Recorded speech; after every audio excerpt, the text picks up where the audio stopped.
Right, hello, welcome back to my channel. Today we're going to be doing a bike check on my duck jumper. I put a poll on my Instagram if you wanted to see a bike check on my duck jumper or a how-to tuck no-hander, and the bike check won, so that's what we're doing today.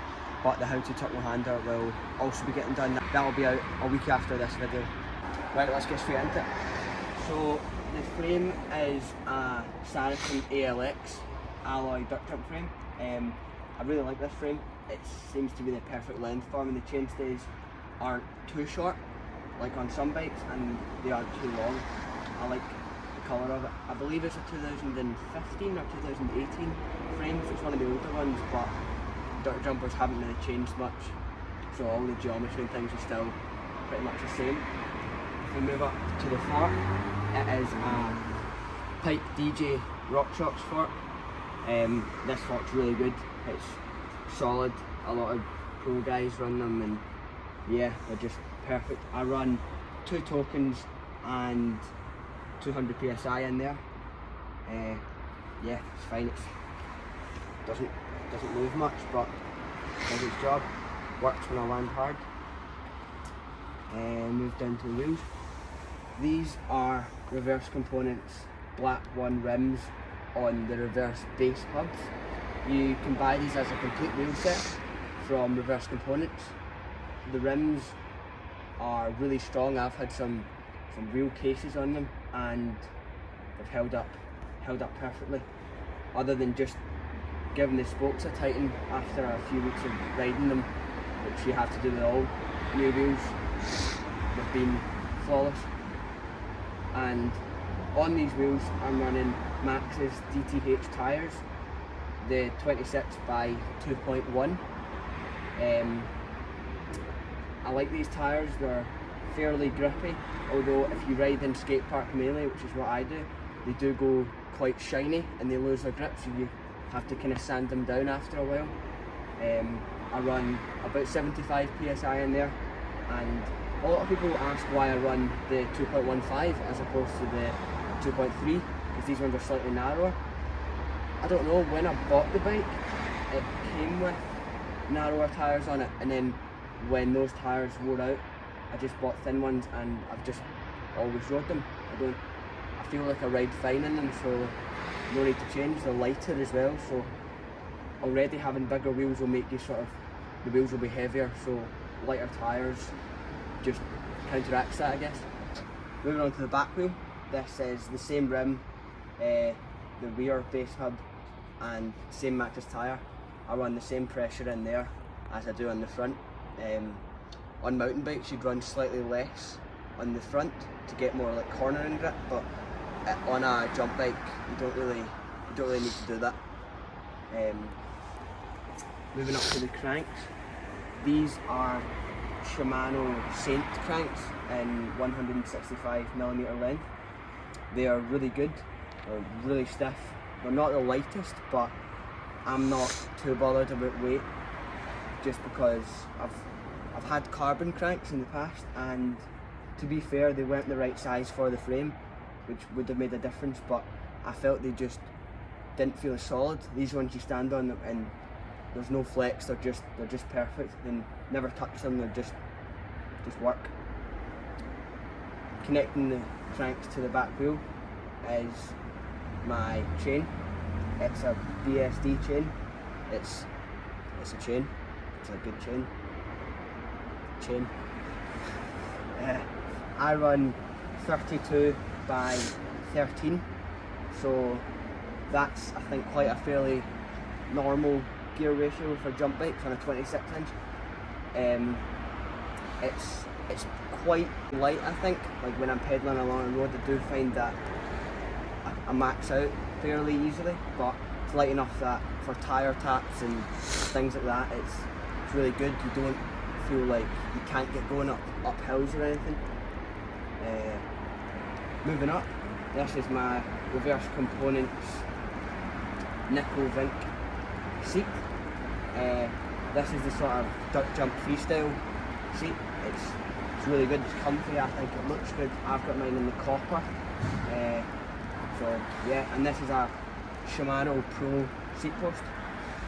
and the seat collar is just the Saracen one that came with the bike, but I've taken the quick release off it and replaced it with just a little bolt because I didn't feel like I needed it. I don't really move my seat at all. I just run it pretty low. I don't really do bar spins, so no need to have it up any higher than that. We'll move up to the front, the cockpit. These are the Reverse Components Nickel-Vink bars. They are nice bars, I think they look really nice. You can get them in white, which is what I've got, and copper. I don't know why I didn't get the copper, to be honest, to match the seat, but don't know. They are 735mm wide, or 29 inches, and 31.8mm clamp at the stem. And the stem is a Reverse Components base stem in chrome silver. I really like this stem. I think it looks really nice from the top. You can see it's like quite narrow, but it's quite chunky, so it's really strong. It is 40mm long, which is relatively short. You can get shorter. I used to run a 55mm stem, which is what came with the bike when I bought it second hand. And I've changed to a slightly shorter one just because I feel like a short stem looks a little bit better, but too short doesn't look that good in my opinion. I think it just looks all cramped. Moving along the bars, we have an SLX brake, Shimano. I really like this brake actually. I had the slightly newer one with the updated lever, but I felt like the lever was really flexy and you could bend it from just sort of like pushing down on it like that. So this is actually the older lever, which I like more. I think it's a lot more solid. I think it looks a little bit better as well. And I've got a Shimano Ice Tech rotor on there. Yeah, that's perfect. I'm quite pernickety about my brakes. I like them to work well. I don't like them to squeak, so I take care of this and I make sure that I don't get any sort of oils or anything on it. Grips. This is quite a funny story. I've got a S&M Credence grip on this side and an S&M, I don't know what this one's called. Hoder grip, which is slightly thicker. I actually had two of the thicker ones on when I hurt my shoulder, and I was changing the grips over and it just hurt my shoulder to the point where I changed one and just couldn't be bothered doing the other one, so I just run two different grips. But I do like the thinner one on the brake hand because it feels like you can get a better grip of it than the thicker one where you don't have to have a finger off, so I like that. I run my cable quite long so I can do one bar spin. A lot of people run it much longer than this for loads. I think that just looks really ugly. There's no need. Like, the majority of people are not going to be doing loads and loads of bar spins and tail whips and things like that. So I just think it looks better like that. But it also gives me the option if I'm doing, a bar spin or a tail whip, which I'm not really good at, but you can always learn. Moving back down to the pedals, I forgot to mention, they are Odyssey pedals. I'm not sure what they're called, but I believe they're the only plastic pedal with metal pins that Odyssey makes. I like these pedals. They're quite small and you can tighten up all the pins so they're quite stiff like that, and that's so when you take your feet off they don't spin about. So I like my pedals to be quite stiff but my cranks to be quite loose. I find that if your cranks are too tight, like when you're doing an air or jumping something, your cranks can't move that much and it just makes you a little bit more kind of stiff and things.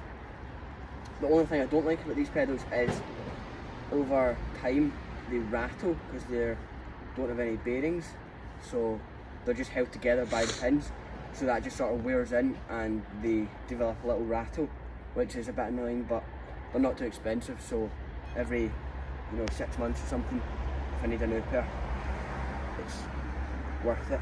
Is that me?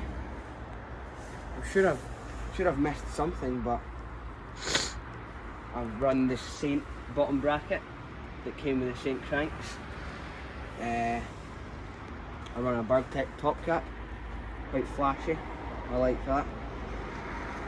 Headset. Headset racing, I run an FSA headset, I believe. Had that for like 2 years, so never touched that, works fine. The bars are 35mm rise in them. That just, I think that looks quite good on a dirt jumper. Any higher and it looks too much like a street BMX, and any lower it looks too much like all the slopestyle guys' bikes, like Emil Johansson and stuff. They run really low bars, but you know, he's really good, so whatever he does, I'm sure it works.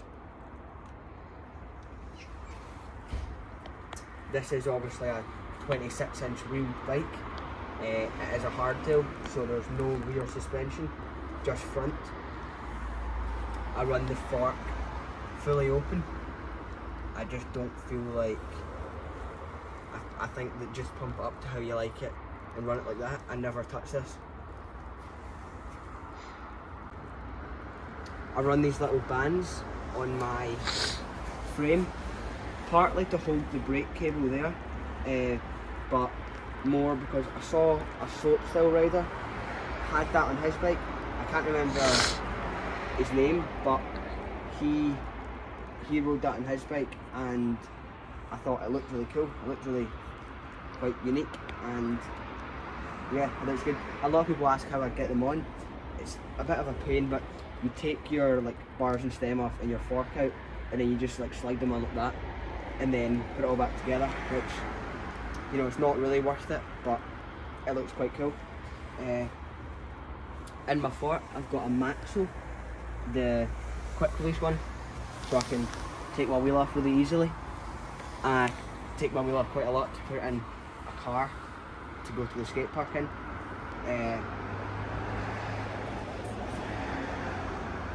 I'm sure I've missed something, so if you've got any more questions about this, let me know in the comments. So if you enjoyed this video, let me know in the comments, and I'll see you in the next one.